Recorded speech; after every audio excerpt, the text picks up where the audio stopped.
Assalamualaikum warahmatullahi wabarakatuh. Halo semuanya, perkenalkan nama saya Agni Rahma Azara dari kelas 11 S13.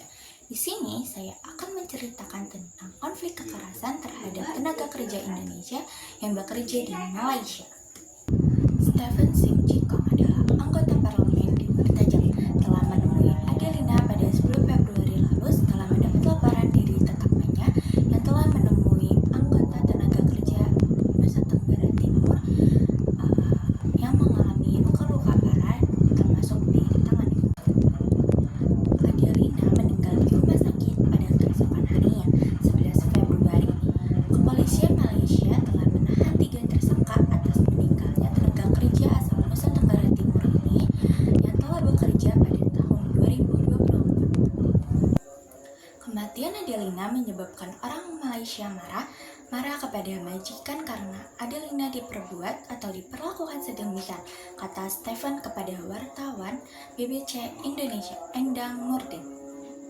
Lalu Muhammad Iqbal, Direktur Perlindungan WNI dan Badan Hukum Indonesia Kementerian Luar Negeri, mengatakan belum ada kesimpulan final dari dokter forensik.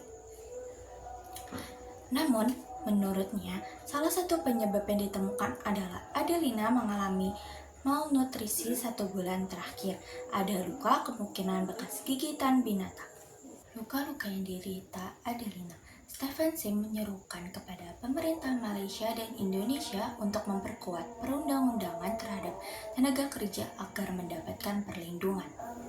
Lalu, Muhammad Iqbal mengatakan, dalam 2 tahun terakhir ini tidak ada payung hukum antara dua negara menyangkut pekerja domestik karena sudah berakhirnya MOU pada 2016. Sudah sampaikan keinginan kita untuk membuat sebuah MOU yang baru sama sekali. Bukan perpanjangan dari yang lama, tapi belum mendapatkan respon dari Malaysia hingga saat ini. Kita harap ini semua menjadi momentum untuk Malaysia untuk mendorong pembahasan MOU tersebut, kata lalu. Perjanjian kerjasama ini juga diperlakukan bagi majikan untuk memastikan apa yang mereka bayar untuk pekerja domestik dengan nilai uang seperti yang perjanjian awal.